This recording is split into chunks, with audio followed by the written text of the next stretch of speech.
রাজনীতিতে মৃত্যু কোনো নীরব ঘটনা না। সেই জন্য রাজনৈতিক নেতার শেষকৃত্য বা মৃত্যু কখনোই কেবল ধর্মীয়, পারিবারিক বা ব্যক্তিগত ঘটনা না। এটা একটা জাতীয় ঘটনা, এটা একটা রাজনৈতিক ঘটনা। এই মৃত্যুর মধ্যে দিয়ে বাইর হয়ে আসে এক একটা মৃত্যুর স্পেসিফিক রাজনৈতিক তাৎপর্য।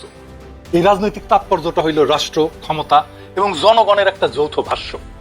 মাও সেতুং বলছিলেন, সব মানুষকেই মরতে হবে, কিন্তু সব মৃত্যু একরকম না। কিছু মৃত্যু তাই পর্বতের মতো ভারী, আর কিছু মৃত্যু পালকের মতো হালকা। মৃত্যু হলে তার শেষকৃত্য হবে। এক এক ধরনের শেষকৃত্য এক এক ধরনের রাষ্ট্রনৈতিক, রাজনৈতিক, দার্শনিক বার্তা দেয়। কয়েকদিনের মধ্যে আমরা দুইটা বিশাল জানাজা দেখলাম, দুইটা বিশাল মৃত্যু দেখলাম, হাদির আর খালেদা জিয়ার। বাংলাদেশের মানুষ আর একটা মৃত্যু এবং জানাজা দেখছিল, জিয়াউর রহমানের জানাজা। এই তিন মৃত্যুই তাই পাহাড়ের মতো ভারী, সেই জানাজাও ছিল বিশাল। এই তিন জানাজা কি একই ধরনের, একই বার্তা দেয়? না, এইগুলো প্রকৃতিগতভাবে আলাদা। এই জানাজাগুলোর রাজনৈতিক মূল্য আলাদা। আমি ভাবতেছিলাম যে এটা নিয়ে আমাদের একটা আলাপ হবে জাতীয় পর্যায়ে, দার্শনিক আলোচনা, ফিলোসফিক্যাল আলোচনা। সেটা হয় নাই, একেবারেই হয় নাই। এর ফলে যা হয়েছে, কোন জানাজায় কত লোক হয়েছে, এই ধরনের খুবই স্থূল আলোচনায় পর্যবসিত হয়েছে এই তিন বিশাল মৃত্যুর ঘটনা। আমার ফেসবুকে বিএনপির অনেকে এসে আশ্চর্যজনক ভাবে উল্লাস করতেছে, বলতেছে এই যে দেখিস কত মানুষ আমাদের নেত্রীর জানাজায়। কেউ কেউ কইতেছে জানাজায় এত লোক দেখাই না, এখন সবাই তারেক রহমানের কাছে বেরিয়েছে, বিএনপির বিজয় ঠেকায় কে। কি তামাশা! আসেন আমরা দেখি কিছু রাজনৈতিক মৃত্যু নিয়ে এই পৃথিবীতে একটা রাজনৈতিক এবং দার্শনিক ব্যাখ্যা দিয়ে দেখি মৃত্যুর ঘটনাগুলো ব্যাখ্যা করি, কোন মৃত্যু আসলে কি বার্তা দেয়। খালেদা জিয়ার মৃত্যুর পরে এই বিশাল জানাজা কি আদৌ বিএনপির বিজয়কে নিশ্চিত করবে? আসেন সেই গভীর আলোচনায় ঢুকি। এই তিন বিশাল মৃত্যুর রাজনৈতিক তাৎপর্য কি? রাজনীতিতে মৃত্যু তো নীরব না, আগেই শুনলাম। সে কখনো একটা প্রশ্ন তোলে, কখনো সে বিস্ময়ের উদ্রেক করে, কখনো ইতিহাস শুরু হয় সেই মৃত্যু থেকে, আর কখনো ইতিহাস এসে শেষ হয় ওই মৃত্যু থেকে। জিয়ার মৃত্যু কি ছিল? জিয়ার মৃত্যু ছিল এমন একটা বার্তা, যে বার্তা বলছিল আমাদের কাজ এখনো শেষ হয়নি, ওনার স্বপ্ন এখনো বাস্তবায়ন হয়নি। জিয়াউর রহমানের মৃত্যু ছিল অসমাপ্ত একটা রাষ্ট্র প্রকল্প। তাই শোক মিছিল হলো, সেই মিছিল ভোটের বাক্সে গেল। সাত্তার সাহেবের মতো অথর্ব দুর্বল ব্যক্তি বিপুল ভোটে নির্বাচিত হলেন এবং এরশাদের এক ধমকেই রাষ্ট্র ক্ষমতা ত্যাগ করলেন। জিয়ার জানাজায় যারা গেছিল তারা জিয়ার অসমাপ্ত কর্তব্য সম্পাদনের আকাঙ্ক্ষা নিয়ে ম্যান্ডেট দিতে গেছিল। তখনকার রাজনৈতিক নেতৃত্ব জিয়ার ঐতিহ্যকে ঊর্ধ্বে তুলে ধরছিল। একই ধরনের মৃত্যু বেনজির ভুট্টো। তার দল ভোটে দিতে ক্ষমতায় আসে, যখন মারা গেছেন তখন তিনি ক্ষমতায় নাই। কিন্তু বেনজির ভুট্টোর মৃত্যুর পরে পাকিস্তানের জনগণ বেনজির ভুট্টোর দলকেই ভোট দিল, কারণ মানুষ চাইছিল বেনজির ভুট্টো যে কাজ করতে এসে শহীদ হইল, সেই কাজটা তার দল ডেলিভার করুক, বাস্তবায়ন করুক, পূরণ করুক। ইন্দিরা গান্ধীর মৃত্যু তাই। তার মৃত্যুর ধাক্কায় রাজীব গান্ধীর নেতৃত্বে কংগ্রেস একটা ভূমিধ্বস বিজয় অর্জন করে। এবার আসেন ওসমান হাদির মৃত্যু কি বার্তা দেয়। ওসমান হাদির মৃত্যু এক শূন্যতা এবং এক অসহায়ত্ব দেয়। হাদির মৃত্যু সবাইকে বলে আমরা আমাদের কণ্ঠস্বর হারালাম। ওসমান হাদির মৃত্যু ক্ষমতার শোক না, ছিল প্রতিনিধিত্বের শূন্যতা। প্রশ্ন উঠছিল এখন কে কথা বলবে আমাদের হয়ে? হাদির মতো এইভাবে সত্য উচ্চারণ জনগণের জন্য কে করবে? কে সাধারণ মানুষের হয়ে সাধারণ মানুষের মধ্যে থেকে উঠে গিয়া ক্ষমতাকে চ্যালেঞ্জ করবে? হাদির জানাজায় এসেছিল মূলত তরুণেরা। তরুণেরা আসছিল হাদির আদর্শ থেকে আদর্শ গ্রহণ করতে। ওইটা একটা ইতিহাসের শুরু। জিয়ার মৃত্যু ছিল ইতিহাসের মাঝখানে, হাদির মৃত্যু হলো ইতিহাসের শুরু। হাদির যেরকম মৃত্যু ছিল একই ধরনের মৃত্যু ছিল মার্টিন লুথার কিং এর। এই দুইজনের মৃত্যুতেই তৈরি হয়েছিল একটা প্রতিনিধিত্বের ভ্যাকুয়াম, শূন্যতা। দুইজনেই ক্ষমতার শীর্ষেও ছিলেন না, রাষ্ট্রের আনুষ্ঠানিক কেন্দ্রেও ছিলেন না, কিন্তু সাধারণ মানুষের ভাষার প্রতিনিধি ছিলেন। তাদের মৃত্যুতে ক্ষমতার ভারসাম্য বদলায়নি, কিন্তু জনগণের মধ্যে তার কণ্ঠস্বর হারানোর শোক তৈরি হয়েছে। মানুষ প্রশ্ন করছে অসহায়ের মতো, উনি না থাকলে এই কথাগুলো কে বলবে? আজকে বলে না হাদির মৃত্যুতে কে আমাদের মতো হয়ে এইভাবে কথা বলবে, কে আমাদের জন্য এইভাবে কথা বলবে? হাদির মৃত্যুতে এসে বলে না সবাই কে এইভাবে এত সাধারণ ভাবে আমাদের কথাগুলো আবার বলবে? এইবার আসেন খালেদা জিয়ার মৃত্যু। খালেদা জিয়ার মৃত্যু একটা কমপ্লিটলি ডিফারেন্ট বার্তা দেয়। উনি রাজনীতিতে সক্রিয় ছিলেন না দীর্ঘদিন। ওনার মৃত্যুটা আসলে কি কি বার্তা দেয়? ওনার মৃত্যুটা আসলে কিসের প্রতীক? এই যে বিশাল জানাজা, এটা আসলে আমাদেরকে কি বলে, জাতিকে কি বলে? ওনার মৃত্যু একটা রাজনৈতিক অধ্যায়ের শেষ। খালেদা জিয়ার জানাজায় মানুষ ছিল অনেক, কিন্তু ওখানে রাজনীতি ছিল না, কারণ এটা ছিল ইতিহাসের সমাপ্তি, এটা কোনো সূচনা ছিল না। এখানে একটা প্রজন্ম তাদের কালেকটিভ স্মৃতির সাথে বিচ্ছেদের বেদনা সবার সাথে ভাগ করে নিতে আসছিল। এইটাকে বলে হিস্টোরিক্যাল ক্লোজার। একটা অধ্যায় শেষ হয়ে গেল আমাদের প্রজন্মের জন্য, আমাদের দেশের জন্য। এটা শুধু খালেদা জিয়ার জীবনের, রাজনৈতিক জীবনের সফল পরিসমাপ্তিই না, যেই জনগোষ্ঠী খালেদা জিয়া আর জিয়ার রাজনীতি করে আসছে তাদের সাথেও একটা হিস্টোরিক ক্লোজার বিএনপির। এই মৃত্যুকে তুলনা করা যায় ইতিহাসে আরো দুই মৃত্যুর সাথে, মাদার তেরেসার মৃত্যু, নেলসন ম্যান্ডেলার মৃত্যু, আর তার সাথে একই রাস্তায় দাঁড়ায় খালেদা জিয়ার মৃত্যু। একটা রাজনৈতিক সিলসিলার পরিসমাপ্তি। তিনজনের মৃত্যুই ছিল হিস্টোরিক্যাল ক্লোজার, ইতিহাসের সমাপ্তি, সূচনা না। মাদার তেরেসার মৃত্যুতেও ক্ষমতার কোনো পরিবর্তন হয়নি, কেউ ভোটও চায়নি। কারণ সবাই ওখানে গেছেন ওনাকে বিদায় জানাতে, কারণ ওনার জীবদ্দশাতে যা করার দরকার ছিল উনি করে গেছেন। এই শোক প্রকাশ ছিল কৃতজ্ঞতার। নেলসন ম্যান্ডেলার মৃত্যুতেও সারা দুনিয়া কাঁদছে, কিন্তু ওনার মৃত্যুতে কোনো বিপ্লব হয়, কোনো বিপ্লবের ডাকও নাই। ওনার মৃত্যুতে ওনার সংগ্রামী জীবনের প্রতি সবাই শ্রদ্ধা জানাইছে। খালেদা জিয়ার মৃত্যু, সেটাও একই রকম একটা অধ্যায়ের শেষ। বিশাল জনসমাগম ছিল, কিন্তু এই যে শোক, এইটা কোনো সলিড রাজনীতিতে কনভার্ট হয়নি, কারণ এই মৃত্যুর সাথে ক্ষমতার প্রশ্নটা জড়িত না। এই তিনটা মৃত্যুই, Mother Teresa, Nelson Mandela, Khaleda Zia, কোনোটাই অসমাপ্ত প্রকল্প না। তাই জানাজা হয়েছে জনসমুদ্র, কিন্তু কোনো স্লোগান ওঠেনি, শপথ হয়নি, যেটা হয়েছে হাদির জানাজায়।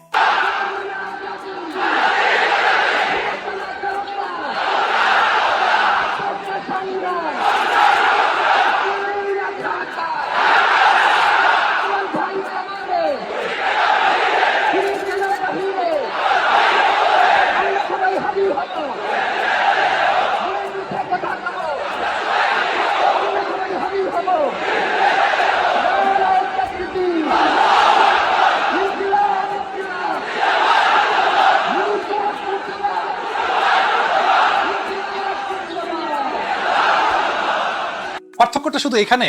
একইভাবে মাদার তেরেসার মৃত্যুতে একটা নৈতিক যুগের ক্লোজার হয়েছে, ম্যান্ডেলার মৃত্যুতে এক ঐতিহাসিক সংগ্রামের ক্লোজার হয়েছে, হিস্টোরিক ক্লোজার। আর খালেদা জিয়ার মৃত্যুতে হিস্টোরিক ক্লোজার হয়েছে একটা রাজনৈতিক অধ্যায়ের।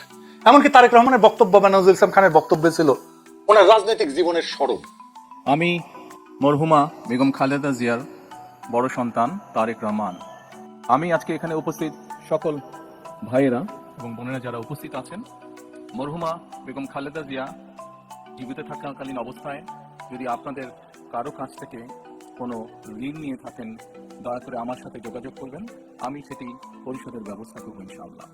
একই সাথে উনি জীবিত থাকাকালীন অবস্থায় ওনার কোনো ব্যবহারে, ওনার কোনো কথায় যদি কেউ আঘাত পেয়ে থাকেন, তাহলে মরহুমার পক্ষ থেকে আমি আপনাদের কাছে ক্ষমা প্রার্থী। দোয়া করবেন আল্লাহ তাআলা যাতে ওনাকে বেহেশত দান করেন। আসসালামু আলাইকুম। খালেদা জিয়ার জানাজায় এসেছিলেন মূলত শোকার্ত 40 ঊর্ধ্ব মানুষেরা। তারা সবাই খালেদা জিয়াকে একজন ভিকটিম হিসেবে দেখছে, হাসিনার জামানার, হাসিনার ফ্যাসিবাদের সবচেয়ে মজলুমের মুখ হিসেবে দেখছেন খালেদা জিয়াকে। সেই খালেদা জিয়াকে বিদায় জানাতে সব কান্না থেকে ক্ষমতা উৎসরিত হয় না। কিছু মৃত্যু ইতিহাসের ক্লোজার হয়, ভবিষ্যৎ খুলে দেয় না। এগুলোই সেই মৃত্যু যেগুলো পাহাড়ের মতো ভারী কিন্তু নীরব। আমি আবেগকে অস্বীকার করতেছি না, প্রচুর আবেগ ছিল, আমাদের ভালোবাসা ছিল, শোক ছিল, কান্না ছিল, শ্রদ্ধা ছিল, কিন্তু এই আবেগটা রাজনৈতিক না, এই আবেগটা ঐতিহাসিক, হিস্টোরিক। আবার ধরেন কখনো কোনো মৃত্যু ভয় দেখায়, মেসেজ একটাই, এই পরিণতি মনে রেখো, এই মৃত্যু মানুষকে রাস্তায় নামায় না, নীরব করে দেয়। শেখ মুজিবের মৃত্যু ছিল সেই রকম ভয় দেখানো মৃত্যু, ক্রসফায়ারে হতভাগ্যদের মৃত্যু ওই রকম ভয় দেখানো মৃত্যুই ছিল। আজকের আলোচনার সবচেয়ে কঠিন কথাটা এখন বলতেই হয়, এই যে ভিড়, এই যে জনসমুদ্র, এরা ভোটের লাইনে দাঁড়ানো মানুষ না। এই ভিড় কোনো শপথ নিতে আসে, এই ভিড় ভবিষ্যৎ চাইতে আসে, এই ভিড় আসছে বিদায় দিতে, শ্রদ্ধা জানাতে। এই জানাজা বিএনপির শক্তির প্রমাণ নয়, এই জানাজা বিএনপির হিস্টোরিক্যাল ক্লোজার। এই মানুষগুলো খালেদা জিয়ার সাথে শুধু একজন নেত্রীকে না, নিজেদের রাজনীতিকেও নীরবে কবর দিয়ে গেল। এই জানাজা কোনো অসমাপ্ত রাজনৈতিক প্রকল্পের জানাজা না, এটা ছিল এক সমাপ্ত রাজনৈতিক প্রকল্পের বিদায়, শেষ বিদায়, হিস্টোরিক্যাল ক্লোজার। একটা প্রজন্মের রাজনৈতিক স্মৃতির শেষ দেখা। এই ভিড় আসলে শক্তি না, এই ভিড় আসলে বেদনা, এই কান্না আসলে সেই রাজনীতির বিদায়, যেই রাজনীতির মূর্ত প্রতীক ছিলেন বেগম খালেদা জিয়া। এই মানুষগুলো খালেদা জিয়ার সাথে শুধু একজন নেত্রীকে না, নিজেদের রাজনৈতিক জীবনকেও নীরবে কবরে দিয়ে আসছে। কোনো স্লোগান ওঠেনি, কোনো শপথ হয়নি, কোনো ভবিষ্যৎ আঁকা হয়নি। আর যেখানে ভবিষ্যৎ আঁকা হয় না, সেখানে রাজনীতি জন্মায় না। এই যে জনসমুদ্র আসছে, তারা শুধু খালেদা জিয়াকেই না, তারা বিএনপিকেও বিদায় জানাচ্ছে আনন্দের সাথে না, বরং বেদনার সাথে। কারণ যে বিএনপি বাংলাদেশের আধিপত্যবাদের বিরুদ্ধে একটা শক্তিশালী রাজনৈতিক শক্তি হয়ে উঠছিল, সেই রাজনীতিকেই আজকের বিএনপি ত্যাগ করছে। সেই জন্য যে প্রজন্ম বিএনপি করে আসছে তারা আজকে বিএনপি করতে পারতেছে না।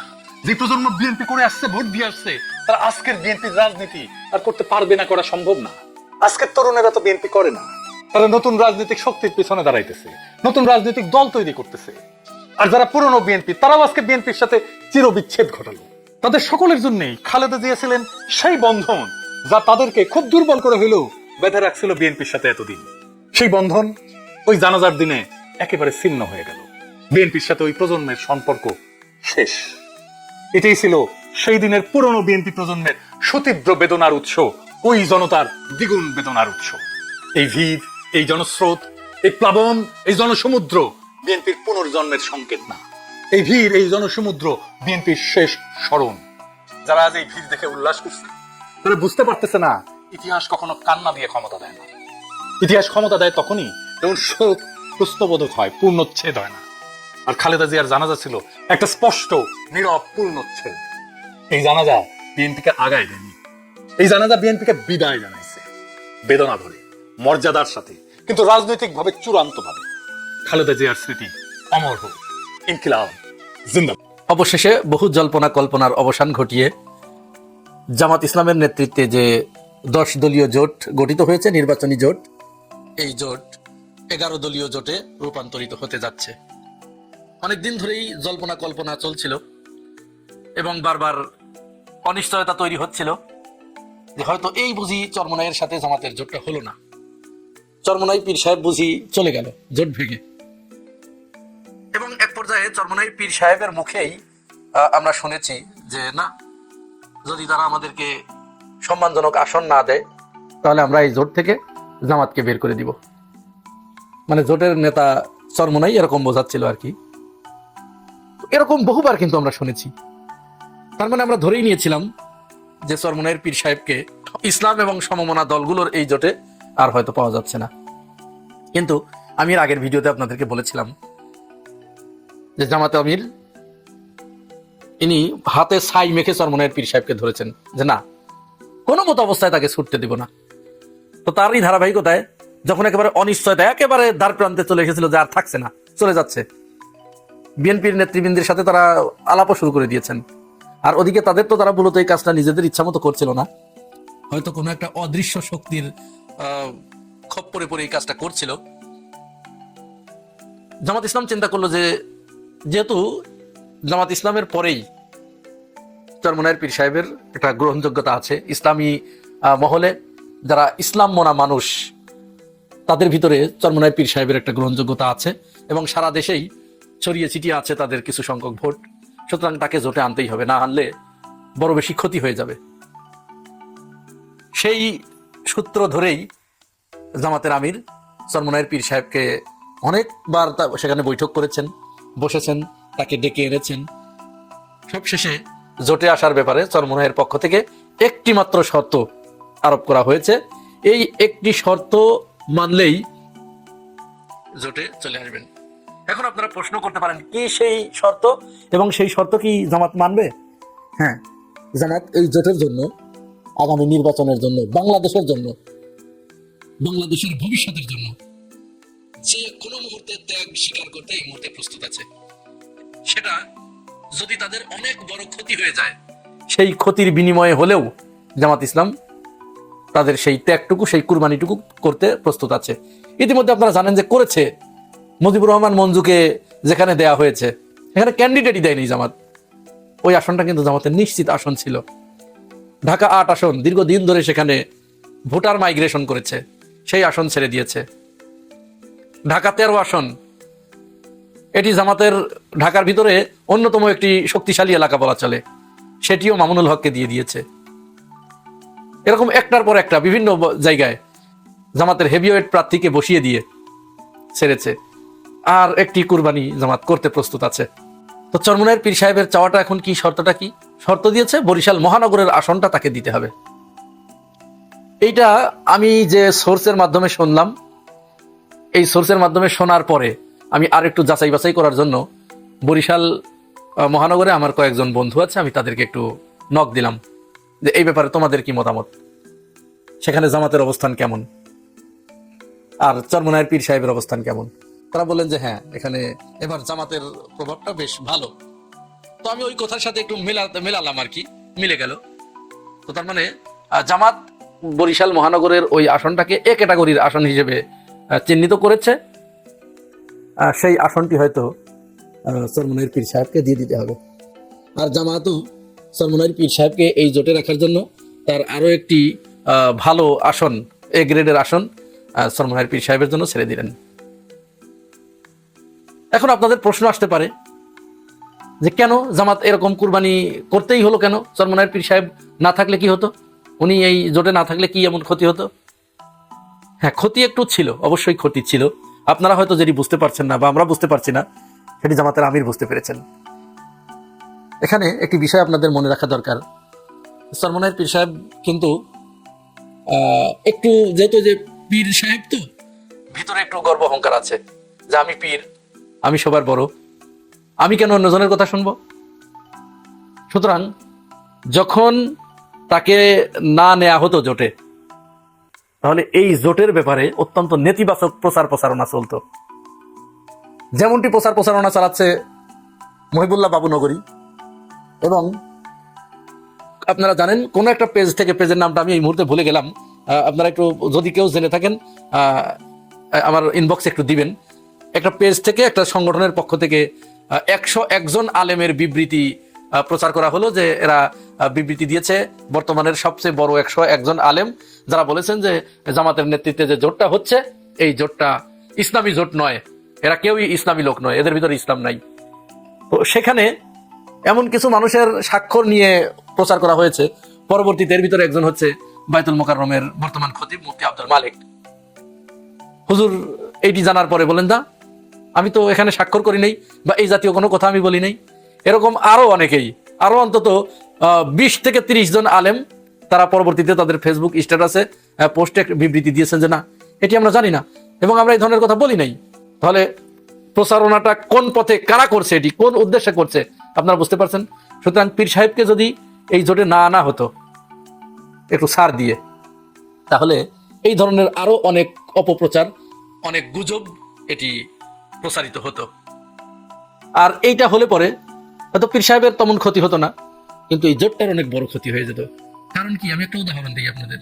আপনার কোনো ছোট ভাই, টিনেজ ছোট ভাই, আপনি পরিবারের দায়িত্বশীল, সেই ছোট ভাই যদি আপনার কাছে একটা আবদার করে যে আমাকে এখনই একটা আইফোন কিনে দিতে হবে, আপনার কাছে টাকা নাই, আপনার সামর্থ্য নাই, কিন্তু সে আপনাকে শর্ত দিল যদি এই আইফোন কিনে না দাও তাহলে কিন্তু আমি রেলের তলে মাথা দিয়ে মরবো। এরকম টিনেজরা কিন্তু এরকম করে, তাদের তো কোনো দায়িত্ব নাই, তারা যা খুশি তাই করে ফেলতে পারে।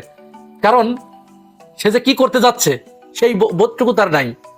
কিন্তু যে দায়িত্বশীল, যে বড় ভাই, সে কিন্তু বোঝে যে আরে আমার একটা কয়টা টাকার জন্য আমার ভাই চলে যাবে, এই একটা চিন্তা করবে।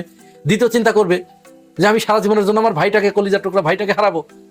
তৃতীয় চিন্তা করবে যে আমার ভাইটা যখন মারা যাবে তখন তো মানুষ আমাকে বলবে তুমি দায়িত্বশীল হিসেবে কি করেছো, তুমি তো কোনো দায়িত্ব পালন করতে পারো নাই, তাকে ঠেকাতে পারো নাই। আর চতুর্থ বলবে যে তুমি কৃপণ, তুমি তোমার ভাইয়ের প্রতি জুলুম করেছো।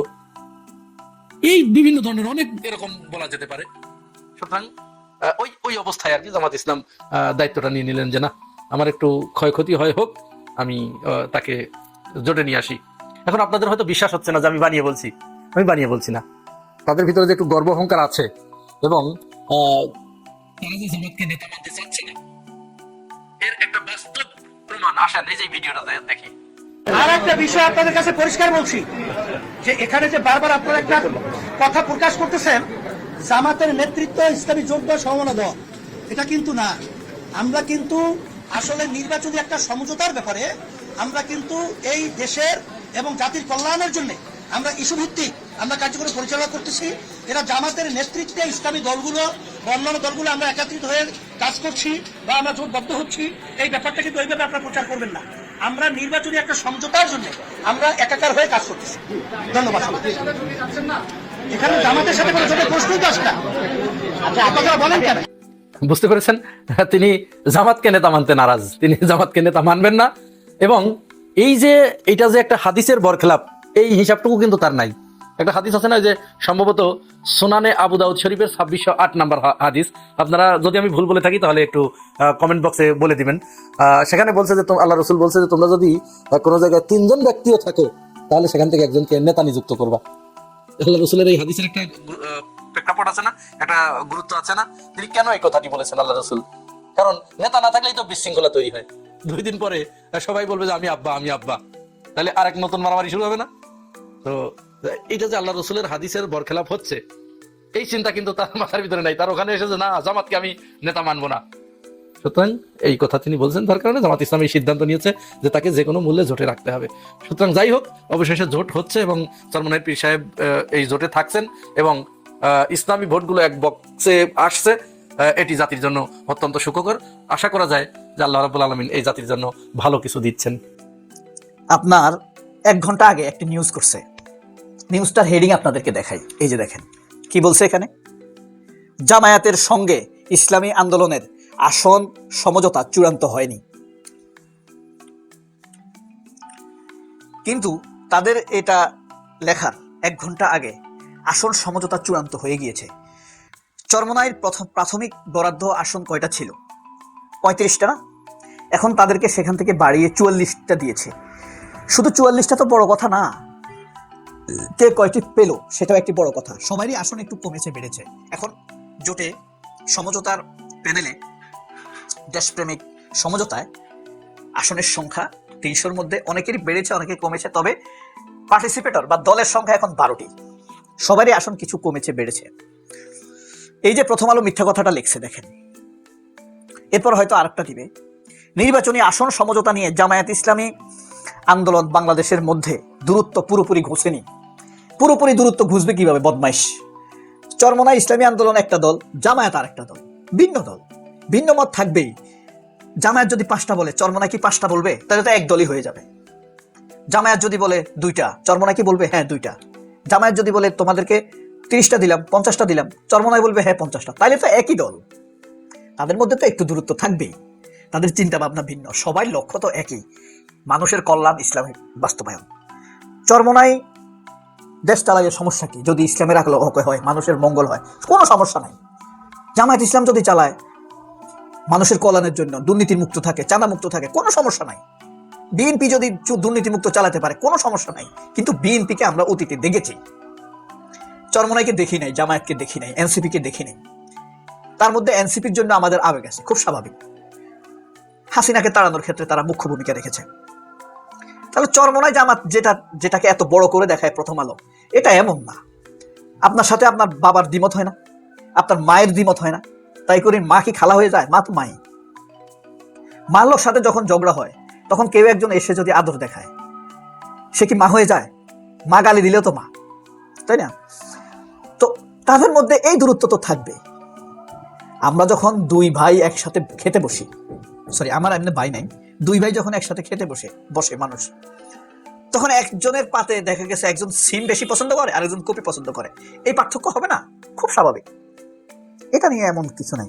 জামায়াত দেশ চালালে চালাক, চাঁদা মুক্ত, দুর্নীতি মুক্ত, শান্তিপূর্ণভাবে চালাক, মানুষের কল্যাণ হোক। চরমনাই যদি ভালোভাবে চালাক চালাক, হ্যাঁ বিএনপি চালাক, কিন্তু বিএনপিকে আমরা অতীত দেখে ফেলেছি। তাই হোক, এখন আমি সবচেয়ে ছোট দল থেকে শুরু, ছোট দল না মানে যে আসন কম নিচে, এখানে সবাই সমঝোতা কম, কেউ দেওয়ার নাই কেউ নেওয়ারও নাই, মানে নিজ নিজ বিবেকের আলোকেই আমরা ধরে নিচ্ছি যে কে কত আসন নিবে।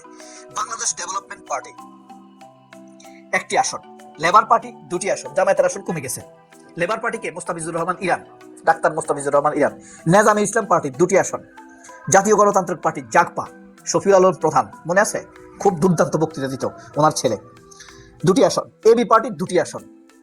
এলডিপি 5টি আসন, মানে ডক্টর অলি আহমেদ, ডক্টর কর্নেল অলি আহমেদ। বাংলাদেশ খেলাফত আন্দোলন 5 আসন। খেলাফত আন্দোলনকে মামুনুল হক হুজুর। খেলাফত মজলিস না, খেলাফত আন্দোলন মামুনুল হক হুজুর না, এটা হলো আমি ভুলে গেছি এটার আমিরের নাম। খেলাফত মজলিস আহমদ আব্দুল কাদের 7 আসন। বাংলাদেশ খেলাফত মজলিস 13 আসন, এটা মামুনুল হক হুজুরের বাবা প্রতিষ্ঠা করছিল, এখন মামুনুল হক হুজুর নেতা, তবে মামুনুল হক হুজুর ভুল করছে। আচ্ছা যাই হোক, এনসিপি 29 আসন। এনসিপির আসন কয়টি ছিল? 30টি ছিল, কিন্তু একটি ছেড়ে দিয়েছে তারা। ইসলামী আন্দোলন বাংলাদেশ অর্থাৎ চরমোনাই 44টা আসন, তাদের ছিল 35টা, এখন 9টা বাড়িয়ে দিছে। বাংলাদেশ জামায়াত ইসলামী 88টা আসন। চরমোনাই একটা পাক, 2টা পাক। আমার কথা হচ্ছে সংসদে যাক। সবচেয়ে বুদ্ধিমানের কাজ হইতো কি জানেন? চরমোনাই যদি এবার 5টা আসন ইলেকশন করতো, 10টা, 5টা কনফার্ম করতো তারা, সংসদে 5 জন প্রতিনিধি যাওয়া তো বিশাল ব্যাপার, চমৎকার হতো। জামায়াতের সবচেয়ে ভালো হইতো 160টা করলে, এনসিপি কে আরো বাড়াই দিলে, খেলাপথ এবি পার্টিকে আরো বাড়াই দিলে, এবি পার্টিদের কিন্তু ভোট আমি বললাম বাড়বে, দেখবেন। এই ফুয়াদ যদি দুর্নীতি না হয় ভোটে, ফুয়াদ বিশাল ভোটে জিতবে, মনে রাখবেন। মঞ্জুর কথা আমি জানি না, সন্দেহ আছে আমার, মুজিবুর রহমান মঞ্জুর এলাকার কি অবস্থা জানি না। ফুয়াদের এলাকায় আমি গেছি, গাছের পাতাও ফুয়াদকে ভালোবাসে, বিশ্বাস করেন। রিক্সাওয়ালা, কামার, কুমার, মাঝি, মাল্লা, লেবার, বদর সব ভালোবাসে। আড্ডাবাজ, কর্মঠ, শিক্ষিত, অশিক্ষিত, ব্যারিস্টার ফুয়াদের প্রতি ভালোবাসা এক বিস্ময়কর ব্যাপার, হাদির মতো। দল, মত, জাত, প্রাত নির্বিশেষে, মানে যেখানে ফুয়াদ যায় মানুষ হুমড়ি খেয়ে পড়ে, এত ভালোবাসা তার প্রতি। আমার কাছে আশ্চর্য লাগছে। আমি ভাবছি ফুয়াদ কথাবার্তা সুন্দর হয়, এলাকায় কি জানি না, ওই one man party, Mujibur Rahman মঞ্জুই সব। পরে দেখলাম যে না, ফুয়াদ একটা টনিক, হ্যাঁ, একটা হিস্ট্রি। ফুয়াদ, আমার ধারণা ভোট ভালো হলে ফুয়াদ জিতবেই জিতবে, এখানে ফুয়াদকে কেউ, হ্যাঁ। তো এখানে একটা বিষয়, হাদির জন্য, শহীদ হাদি রহমতুল্লাহ আলাইহির জন্য সবাই দোয়া করবেন। হাদির এই যুগের প্রাণ এনসিপি, হাদির প্রাণ জামায়াত, হাদির প্রাণ ফুয়াদ, হাদির প্রাণ চরমোনাই, হাদির প্রাণ মামুনুল হক, হাদির প্রাণ হ্যাবট। হ্যাঁ পক্ষে থাকুন, বাংলাদেশের পক্ষে থাকুন, চাঁদাবাজের বিপক্ষে যান, ভারতের বিপক্ষে যান, ফ্যাসিস্ট খুনি আওয়ামী লীগ ওয়াকারদের বিরুদ্ধে যান। হ্যাঁ পক্ষে থাকুন, অটল থাকুন, অবিচল থাকুন।